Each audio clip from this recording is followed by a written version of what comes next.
impuesto a las transacciones para ir ya combinando nuestros conocimientos tanto del impuesto al valor agregado con el impuesto a las transacciones. Hoy vamos a ver de manera teórica rápidamente lo que es el impuesto a las transacciones. Bien, este impuesto es un impuesto que grava toda transacción en realidad efectuada dentro del territorio nacional.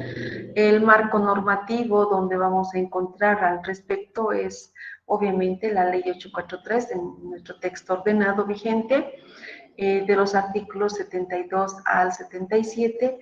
El decreto reglamentario para este impuesto es el decreto supremo 21532. Y tenemos una resolución administrativa que es la 05004299 que consolida respecto a algunos conceptos y definiciones respecto al impuesto a las transacciones. ¿Cuál es el objeto o las actividades que alcanza el impuesto a las transacciones? Como habíamos dicho, es un impuesto que grava toda transacción efectuada dentro del territorio nacional. Es uno de los impuestos que tiene la mayor cantidad de repente de exenciones y algunas modificaciones e incluso compensaciones que se han incorporado al mismo, ¿no? El impuesto a las transacciones es un impuesto directo, es decir, es un gasto para la empresa, ¿no? A diferencia del impuesto al valor agregado, que es un impuesto indirecto y que es traslativo al consumidor final. En cambio, el IT lo paga la empresa, constituye un gasto para la empresa. Grava el ejercicio de lo que es el comercio, la industria, profesión, oficios, negocios, alquileres y cualquier otra actividad, sea esta lucrativa o no, de cualquier naturaleza, ¿no?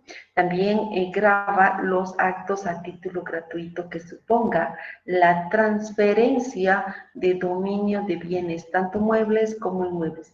Fíjense, aquí estaríamos incorporando incluso un nuevo concepto que no teníamos en el impuesto al valor agregado, ¿no? El IVA no grava la venta de bienes inmuebles, en cambio el impuesto a las transacciones sí está gravando, ¿no? Y todos aquellos bienes que sean dados a título gratuito.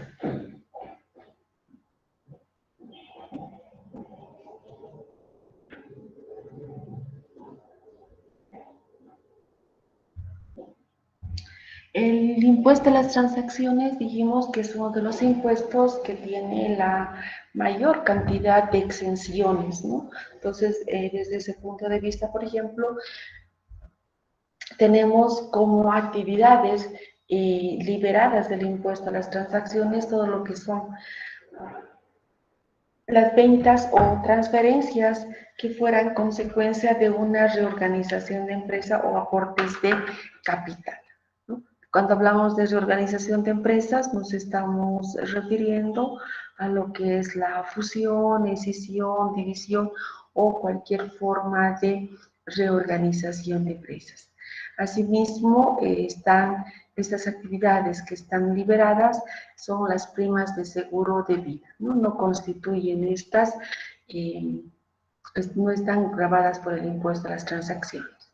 Asimismo, pero hay que hacer notar que las otras primas de seguro, como ser contra incendios, contra robos, contra accidentes o cualquier otro, sí está alcanzado. La única que no estaría alcanzada por el impuesto serían las primas de seguro de vida. Hemos dicho que es una de los impuestos que tiene la mayor cantidad de exenciones, ¿no? Entre ellos, por ejemplo, tenemos el trabajo personal en relación de dependencia, es decir, todos los dependientes están liberados de este impuesto, ¿no? Todos los que trabajan como dependientes. El desempeño de cargos públicos también está exento del impuesto a las transacciones. Las exportaciones. Bueno, las exportaciones por principio de neutralidad impositiva no están gravadas por el impuesto. Entonces, porque no se puede exportar impuestos, pero sí están alcanzadas las otras actividades que se realizan para la exportación, como ser el transporte, el estibaje, depósitos, ¿no? O cualquier otro gasto que se realice o que se incurra para la exportación, sí está alcanzado. Lo único que está liberado es la exportación como tal. Los servicios prestados por el Estado Nacional, los departamentos y los gobiernos municipales. Entonces, todos los servicios prestados por el Estado Nacional, departamental y gobiernos municipales no estarían alcanzados por el impuesto a las transacciones. Asimismo, los intereses de depósitos en cajas de ahorro, cuentas corrientes, a plazo fijo. Estamos hablando de intereses financieros, porque los intereses entre particulares sí están alcanzados por el impuesto. También están dentro de este grupo de exenciones lo que es la edición e importación de libros, diarios, publicaciones, ¿no? Informativas, periódicos y revistas. Acá debemos destacar que únicamente la exención va al periódico como tal, a la revista como tal, ¿no? No a los otros ingresos que incluyen ingresos por publicidad. Por ejemplo, un periódico, ¿qué datos, qué información contiene un periódico?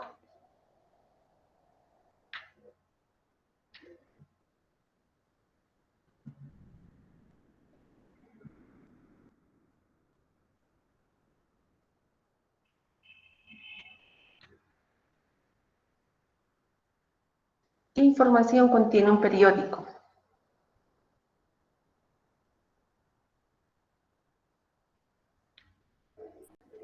Publicidad. Noticias. Bueno, contiene todo tipo de información. Tiene todo tipo de información, noticias nacionales, internacionales, ¿qué más? Avisos de venta. Publicidades, Deportes, publicidades, edictos, clasificados, ¿no? Por ejemplo, si nosotros estamos haciendo una publicidad, ¿será que el periódico me lo va a publicar gratuitamente? No, Cobra. no. No, me va a cobrar, ¿no? Entonces, por ese servicio de la publicación de esa publicidad, se tiene que emitir la correspondiente factura. Y esa publicidad está grabada por el IVA y por el IT. ¿Sí? Entonces, la exención solamente va al periódico, a los 5 o 6 pesos que vale el periódico, a eso va la exención. Pero por esos otros ingresos, por concepto, por ejemplo, de publicidades, edictos, necrológicos, clasificados, etcétera, etcétera, que nos cobran para publicarlo, eso sí está alcanzado por el impuesto a las transacciones, ¿no? Bueno, aquí hay una omisión que es, por ejemplo, también los ingresos, perdón,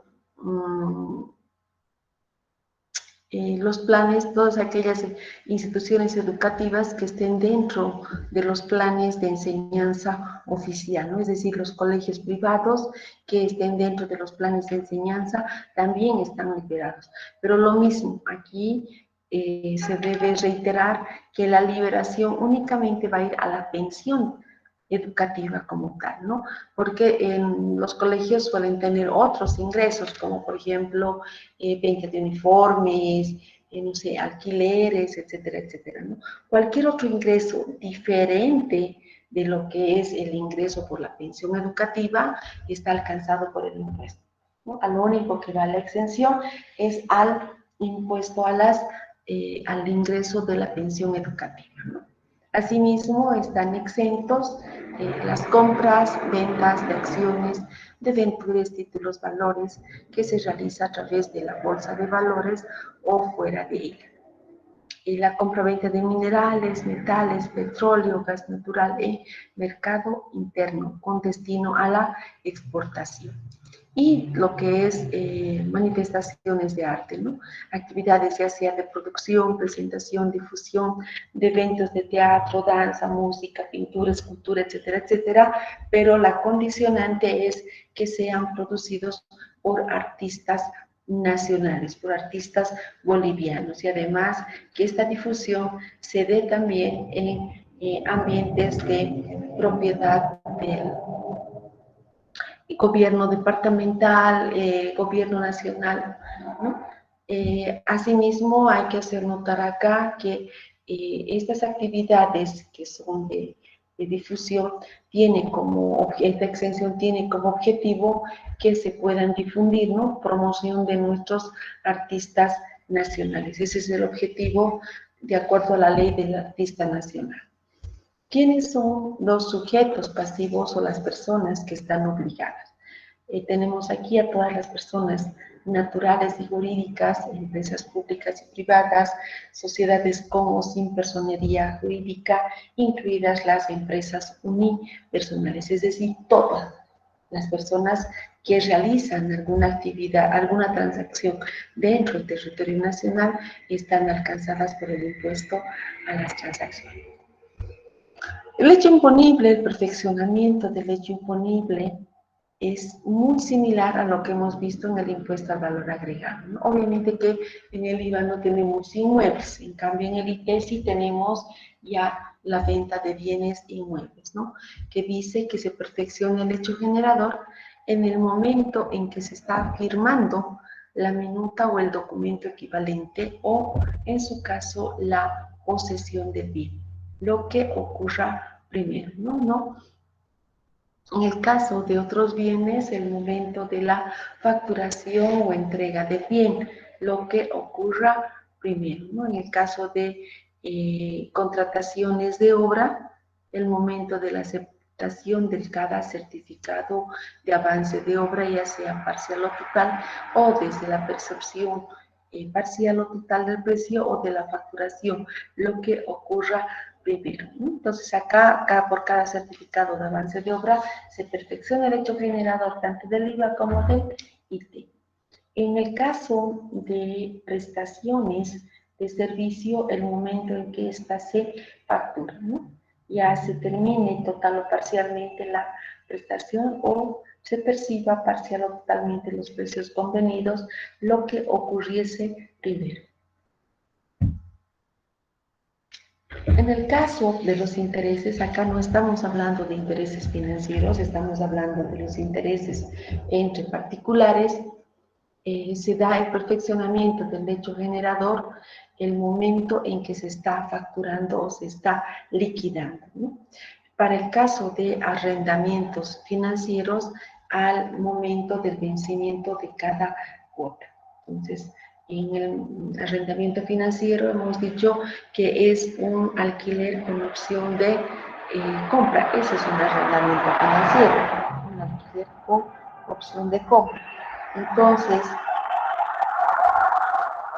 en este caso del arrendamiento financiero, ¿sí? En el caso del arrendamiento financiero, tenemos, de acuerdo a cada vencimiento de la cuota que se haya establecido por acuerdo de partes, y en el caso de optar por la compra final, el momento del pago del saldo, y si optan por la devolución, simplemente se queda como alquiler y ya se ha pagado el impuesto respectivo y se hace la devolución del bien correspondiente.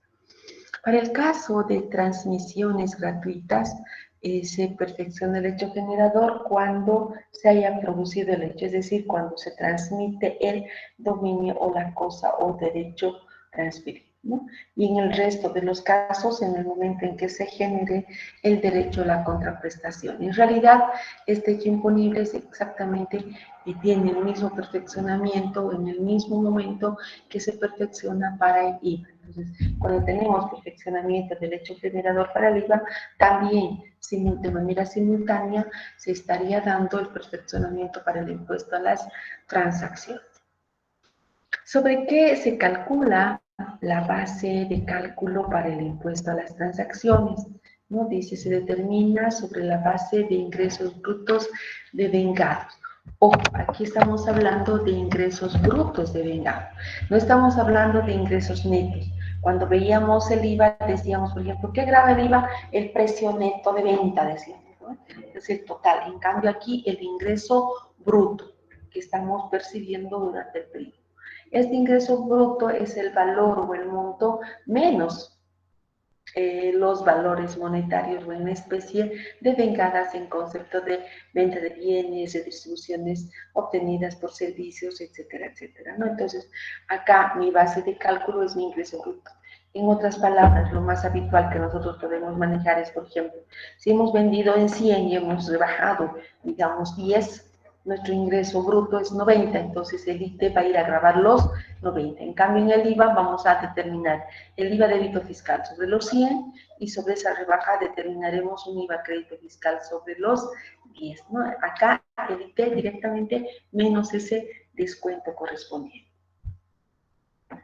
¿Cuál es el porcentaje que se utiliza para el impuesto a las transacciones? Bueno, este impuesto ha sufrido más modificaciones en realidad que el ITE, ¿no? Inicialmente empezó con un 1%, posteriormente subió al 2% y bueno, ya hace varios años atrás tenemos vigente la alícuota del ITE de 3%. Todos los contribuyentes que sean sujetos pasivos deben liquidar y abonar este impuesto sobre la base de declaraciones juradas por periodos mensuales, constituyendo un periodo mensual un mes calendario, ¿no? Constituye un periodo mensual un mes calendario. ¿Cuáles son las fechas de vencimiento para el impuesto a las transacciones? ¿Y cuál es el formulario? Bueno, el formulario que utilizamos para la declaración jurada mensual es el formulario 400, ¿no? Y los vencimientos van a ser igual que el IVA, de acuerdo al último dígito del NIP. Por ejemplo, el dígito 0 vence hasta el 13, el dígito 1 hasta el 14 y así sucesivamente, ¿no? Esto es por seguridad que se tiene para cada uno de los dígitos. Y también debemos recordar que si un vencimiento cae un día inhábil o feriado, debemos trasladarlo al primer día hábil siguiente.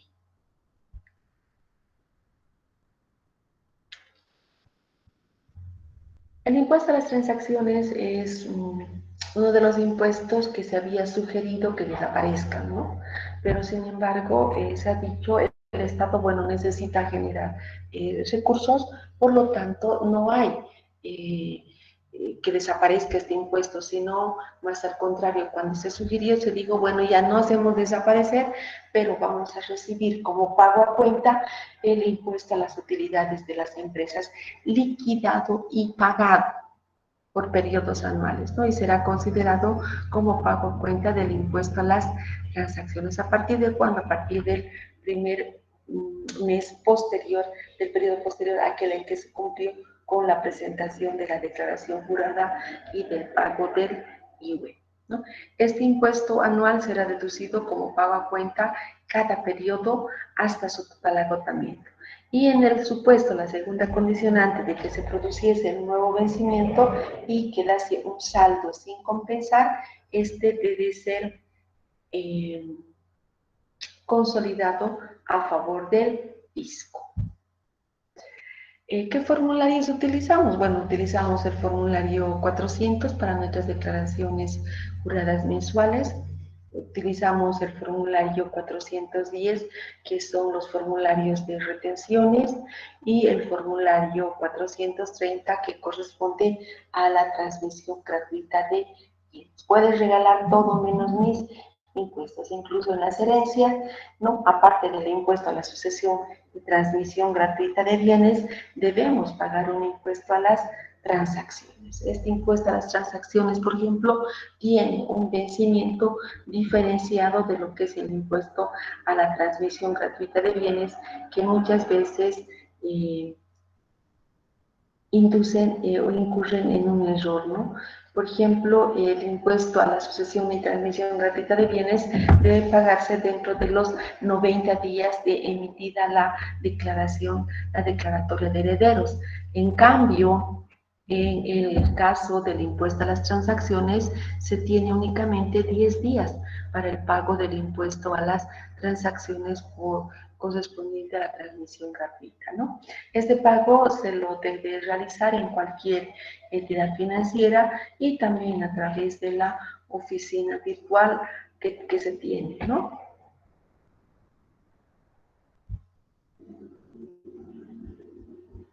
Bien, vamos a entrar a explicar un poquitito, salvo que tengan alguna duda, alguna consulta respecto a las compensaciones.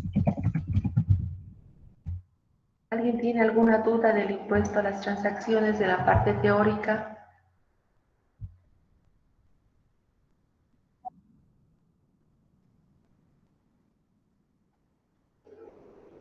Es el formulario correspondiente a retenciones que se maneja. Retenciones para lo que es todos los... a diferencia del IVA, por ejemplo, el IVA es un impuesto que no se puede retener, es más, es ilegal retener. En cambio, en el impuesto a las transacciones, sí es un impuesto que va a gravar toda transacción y cuando no se emite la correspondiente factura, pues quienes les pagan tienen que proceder a la retención. Y tenemos a la retención con destinos de prestaciones y de servicios, que lo vamos a ver más adelante con el IUE, por favor, no lo voy a tocar ahora, lo que es el 410 y el 440, que son del régimen de retenciones, porque eso va un poco ligado a lo que es el EDC-IVA y a lo que es el impuesto a las utilidades. O sea, decirlo de forma suelta, las retenciones, como que nos va a inducir a error, ¿no? Por eso es que lo vamos a ver a detalle y vamos a llenar y vamos a hacer ejercicios, pero cuando estemos viendo el impuesto a las utilidades.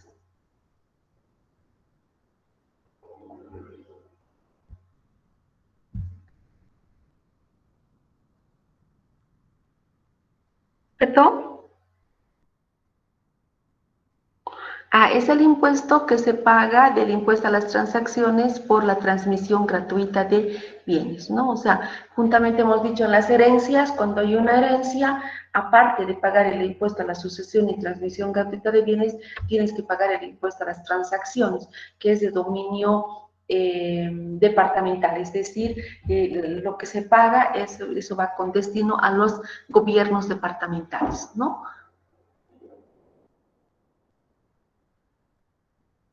Ok. ¿Alguna pregunta más?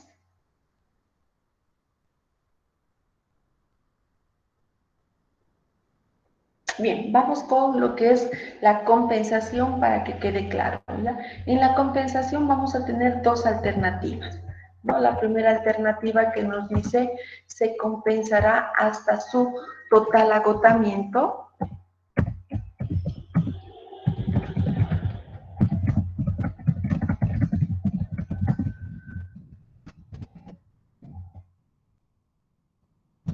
Mientras no se produzca un nuevo vencimiento. Esa es la primera opción que tenemos. Entonces, para eso, para explicar, vamos a ejemplificar y decimos que tenemos que pagar el IUE de la gestión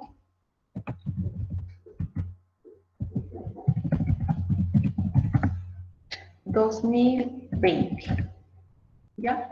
El IUE de la gestión 2020, bueno, sabemos que el IUE vence 120 días después del cierre de gestión.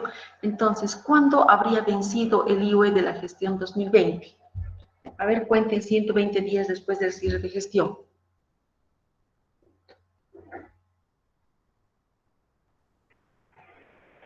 Hasta el 30 de abril, dice. Hasta el 30 de abril, pero el 2020 no era año bisiesto. ¿Era o no era? Creo No que no era recuerdo. bisiesto. A ver, busquen, no recuerdo la verdad.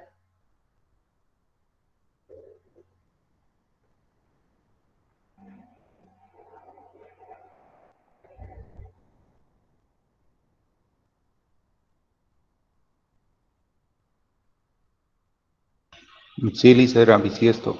Era bisiesto, por lo tanto, ¿cuándo ha vencido?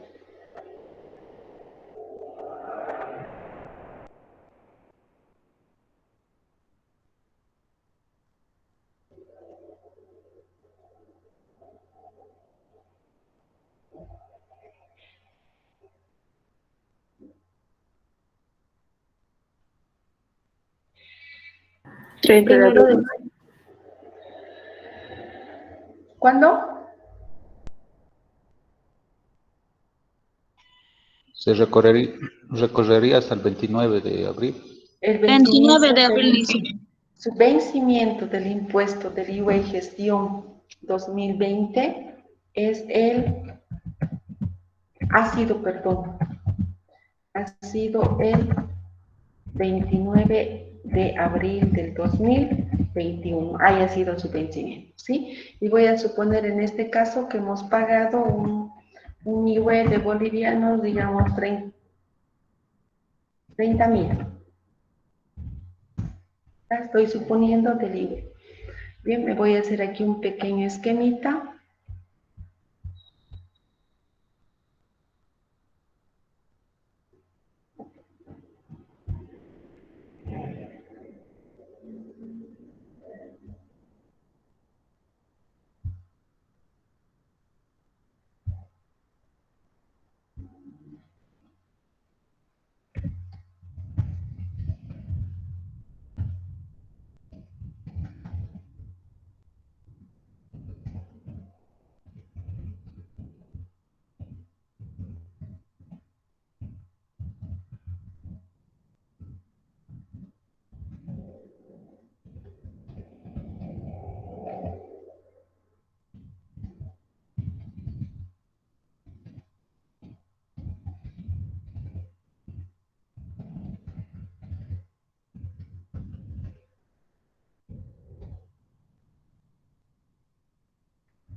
Bien, entonces este es nuestro IUE de la gestión, tenemos que pagar de la gestión 2020 de bolivianos 30.000, ¿no? Tenemos que pagar, estamos incorporando y decimos que aquí tenemos un IT por pagar, de acuerdo a nuestro formulario 200, ¿ya?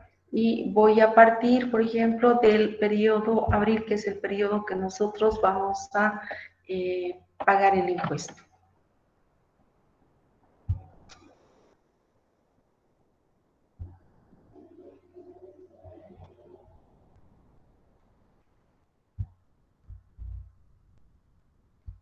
Entonces, ¿dónde estoy partiendo? Estoy partiendo aquí del impuesto a las transacciones del abril. Voy a suponer que yo debo, digamos, aquí 3.000. Aquí debo 5.000. Aquí debo 15.000. Aquí no debo nada. Aquí debo 500. Aquí debo, digamos, 10.000. Aquí debo 6.000. Aquí debo 5.000. Aquí debo 20.000. Ya. Ojo, que esto estamos hablando del año 2021. Esto estamos hablando ya del 2022 y aquí estaríamos hablando del 2021.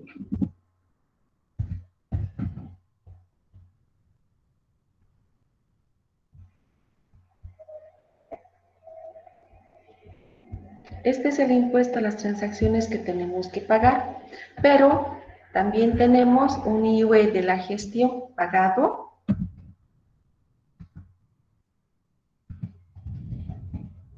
Y en este mes de abril, acá, estaríamos nosotros pagando. ¿Sí? Aquí estoy pagando un IVA de, ¿cuánto hemos dicho? De los 30.000.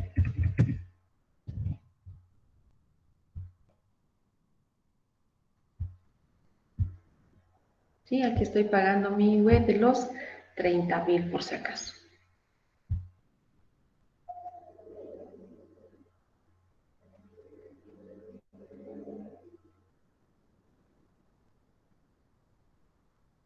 ¿Sí? Ahora, ¿cuál va a ser? Este es mi IVA pagado por anticipado. Entonces voy a tener un saldo del IVA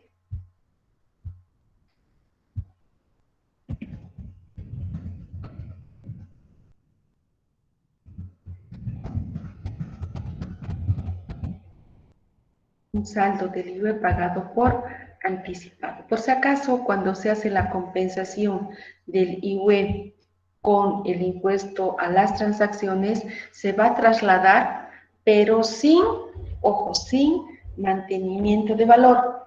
En el IVA, cuando teníamos crédito fiscal, trasladábamos para el siguiente periodo con mantenimiento de valor. Acá vamos a trasladar sin mantenimiento de valor, ¿ya?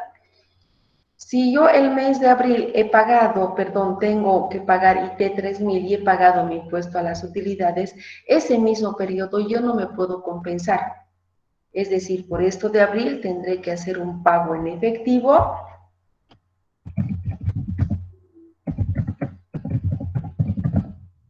de los mismos 3.000. ¿Por qué? Porque no me puedo compensar, ya no me puedo compensar el mismo periodo que estoy pagando. La norma me dice se compensará a partir del siguiente periodo. Entonces aquí tengo que pagar estos 3.000, no me puedo compensar con esto que estoy pagando del impuesto a las utilidades, ¿no? Entonces ahí sí o sí tengo que pagar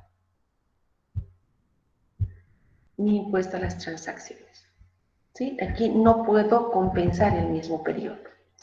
El mes de mayo yo tengo un IT por pagar de 5.000. Ah, pero ya tengo aquí mi IVA pagado por anticipado de 30.000. Por lo tanto, ya puedo compensar con este impuesto. ¿Cuánto me va a quedar de saldo? 25.000 dice. 25.000. Me queda 25.000. El mes de junio tengo que pagar 15.000. Yo tengo un IVA pagado por anticipado de 25.000. ¿Cuánto me queda? 10.000. 10.000 dice. 10.000. Va a quedar los 10.000. En julio no tengo nada que pagar, pero ¿qué tengo que hacer? No me tengo que olvidar de trasladar en mi formulario, cuando veamos el formulario, sí o sí, aunque no tenga importe a pagar o sin movimiento, yo tengo que trasladar ese mi saldo. En agosto tengo que pagar 500, ¿cuánto me queda? 9.500. 9.500.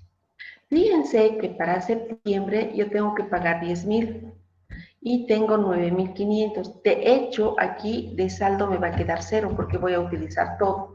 Y más bien tendría que pagar en efectivo, ¿cuánto? 500.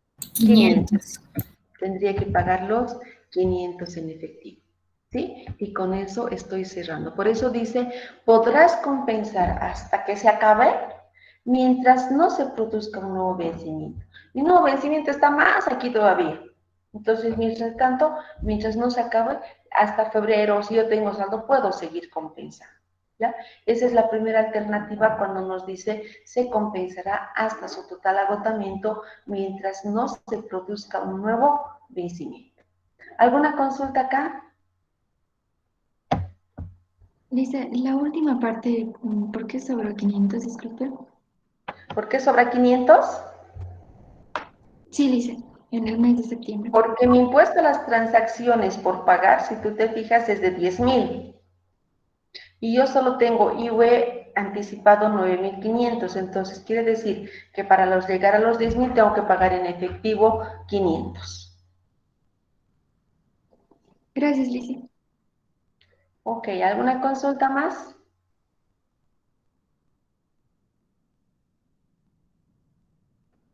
Enseguida voy a ver ahorita ese segundo caso. ¿Hasta aquí está comprendido? ¿Alguna duda? Ok, no hay dudas.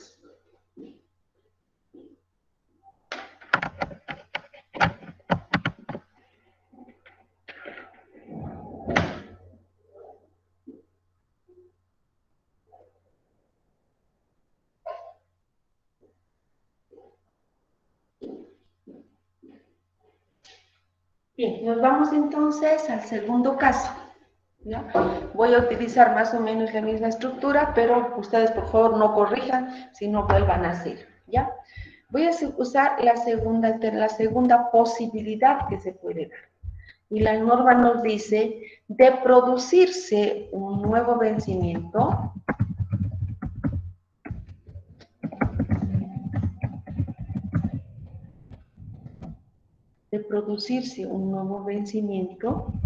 si existiese un saldo,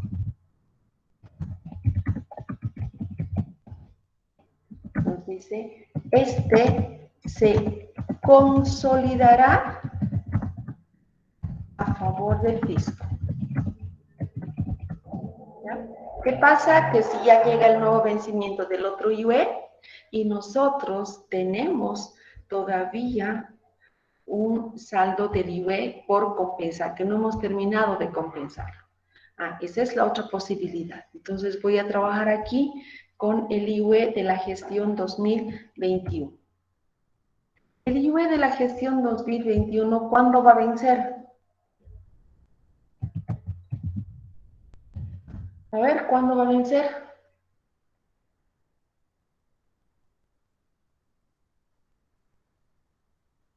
¿30 de abril, dice? El 30 de abril. ¿Qué día cae 30 de abril? Sábado. Puede caer. ¿Qué pasa cuando cae un vencimiento en sábado? Se traslada al primer día hábil siguiente. En este caso, si no estoy mal, el primero es domingo, que es Día del Trabajador, pero hay un decreto supremo que dice que cuando un feriado cae en domingo, se traslada al día lunes, por lo tanto, el lunes 2, si no estoy mal, es feriado. Si fuera feriado, ¿a cuándo se trasladaría? Al Al día martes 3. martes, dice. Al 3 de mayo. Entonces, el vencimiento del IUE para la gestión IUE 2020 va a ser el 3 de mayo. Voy a suponer en este caso que voy a pagar, digamos, bolivianos,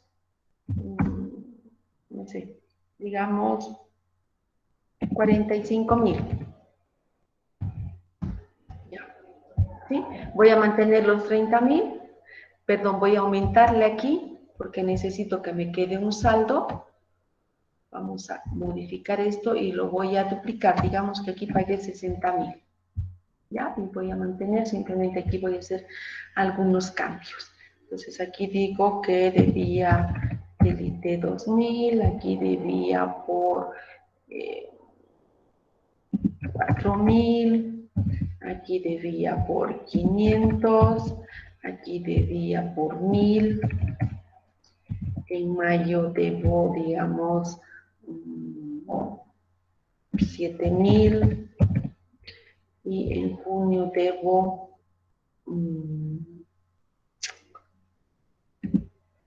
4.000. Ya voy a suponer, me estoy inventando, por favor, todos estos ITs, ya que debe el contribuyente. Estamos suponiendo que esto es su tributo a pagar correspondiente al impuesto a las transacciones. Bien, acá tenemos, hemos dicho, 60.000. Por lo tanto, ¿cuánto va a ser mi saldo acá de mayo? 55.000. 55.000.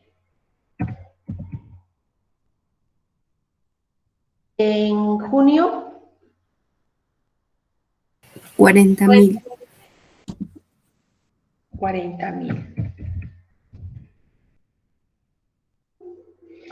En julio, 40.000. 40.000. En agosto, 39.500. 39.500. 39.500. En septiembre, 29.500. 29.500. Esto le voy a bajar por si acaso ya, porque si no me va a salir diferente. Le vamos a poner, digamos que aquí era 1.000. En octubre, 28.500. 28.500. En noviembre, 23.500. 23.500. 23.500. En diciembre, 5.500. 5.500. Y aquí tengo 20.000. 3.500. Ah, 3.500. Pero la vamos a bajar a 15, por favor, ya, porque necesito que me quede saldo. ¿Cuánto me queda ahí? 8.500. 8.500. 8.500. En enero, 6.500. 6.500. En febrero, 2.500. 2.500. En marzo, 2.000. 2.000. En abril, 1.000. 1.000. ¿Sí? Y aquí voy a suponer que tengo, digamos, 500 porque necesito un saldo. ¿Ya? Bien, hasta ahí he ido compensando hasta abril. Y este año otra vez me llega el mes de mayo, el nuevo vencimiento. Este es mi nuevo vencimiento del IWE.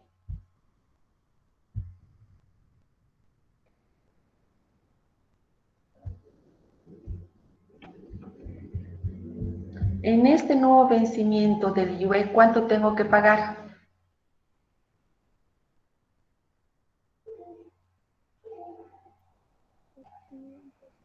¿Cuánto tengo que pagar mi nuevo vencimiento del IWE del 2022? 45.000. 45.000. 45.000, fíjense, aquí tengo de 45.000. Este es correspondiente al IWE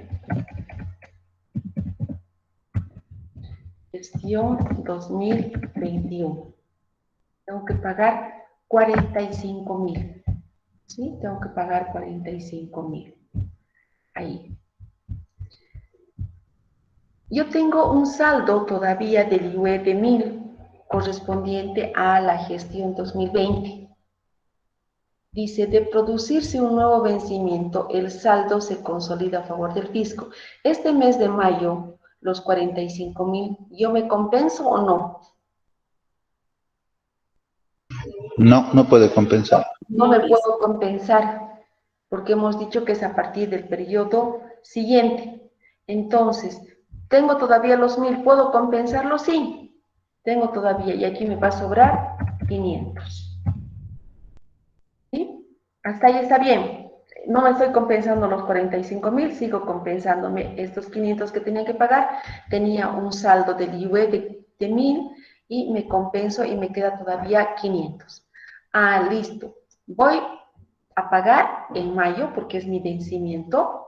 Y para el mes de junio yo tengo que pagar 4.000 del ITE. ¿Cuál utilizo? ¿Los 500 o los 45.000 o los sumo ambos? Los 45.000.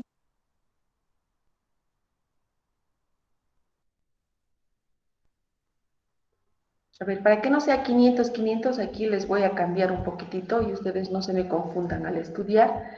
Voy a suponer que aquí es 200. Eso solamente para que no aparezca 500, 500. ¿Ya? Y aquí va a ser 800. ¿Cuál utilizo? Tengo 4.000 que pagar en el IT de junio. ¿Utilizo los 45 o utilizo los 800 o los sumo los dos?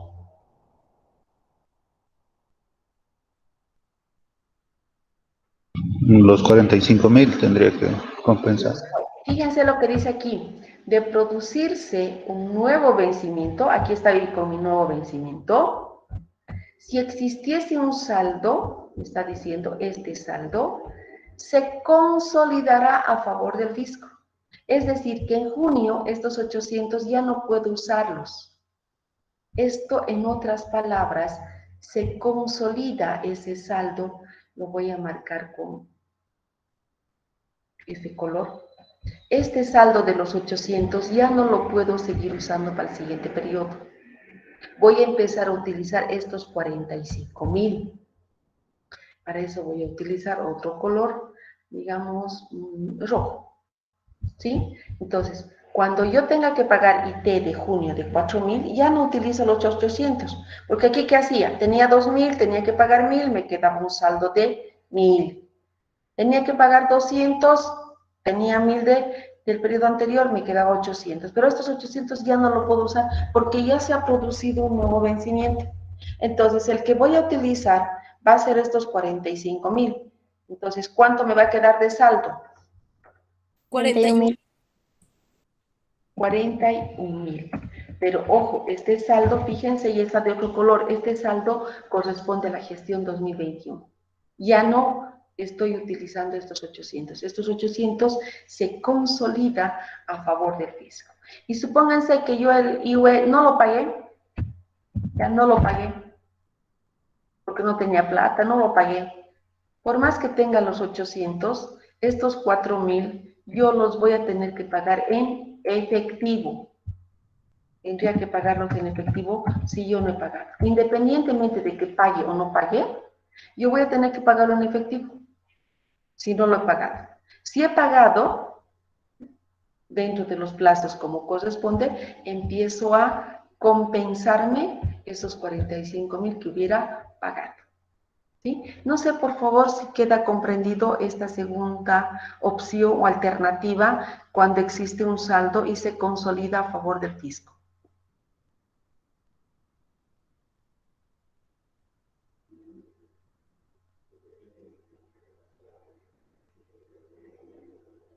¿Queda claro? Sí, licenciada. Sí, licenciada. Sí, licenciada. ¿Alguien tiene alguna duda, alguna pregunta?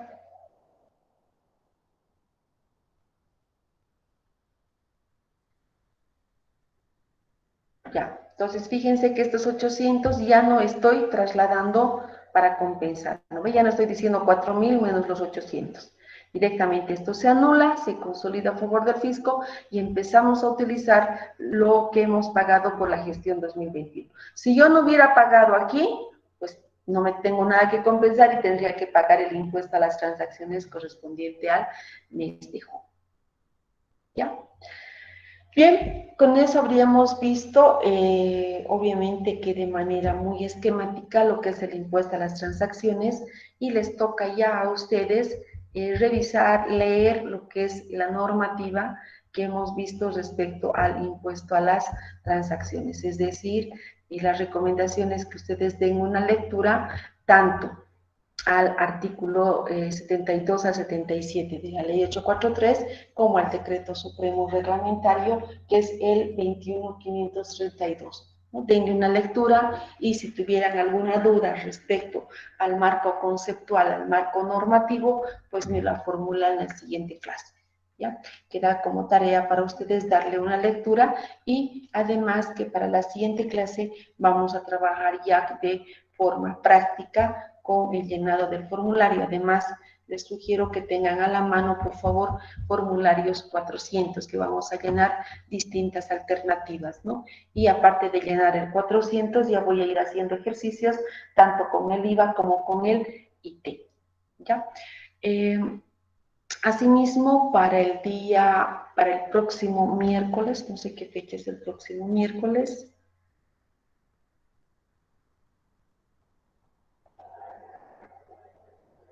El próximo miércoles es 13 de abril, ya, para el próximo miércoles 13 de abril me deben elaborar o preparar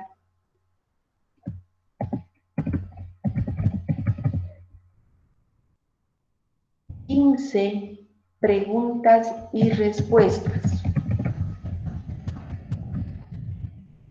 referente a lo que es el RCIVA.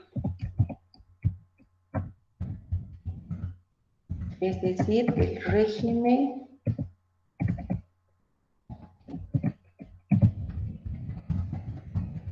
complementario al valor agregado. 15 preguntas con sus correspondientes respuestas, ya saben, a mano respecto al RCIVA, ¿no? Entonces deben tomar en cuenta acá lo que dice la ley 843, el marco normativo texto ordenado, y además deben tomar en cuenta el decreto supremo reglamentario, que en este caso es el 21531, ¿sí? También texto ordenado. Entonces, en base a la ley y al decreto supremo, ustedes deben formular 15 preguntas y respuestas, ¿ya? No sé si alguien tiene alguna duda, alguna pregunta. Lice, ¿la debemos de subir como tarea a Classroom? Me lo van a subir, yo lo voy a habilitar como tarea al Classroom hasta el día miércoles antes de nuestra clase. Está bien, Lice, gracias. Bien, si no hay preguntas, entonces vamos a quedar aquí y les pido por favor que den una lectura tanto del IVA como, perdón, del impuesto a las transacciones, tanto el marco normativo de la ley como el decreto supremo. Ya, por favor lean. Si se han dado cuenta, yo no les he hecho hacer resúmenes ni lecturas. O sea, yo voy combinando siempre de los distintos impuestos. No es repetitivo, digamos, que para todos los impuestos me hacen resumen o me hacen algo, ¿no? O sea, voy alternando algunas actividades y en este caso del IT, por ejemplo, no les he pedido nada, pero sí, ya ahora, una vez que yo les he dado el marco conceptual de manera muy genérica, ustedes den la lectura individualizada. ¿Ya? Bien, listo, jóvenes, entonces eso es todo. Nos vemos el día lunes. Muchas gracias y muy buen fin de semana. Hasta luego, Lice. Hasta luego, jóvenes, gracias. Hasta luego, licenciada. Hasta luego, jóvenes, gracias. Lice. Hasta luego.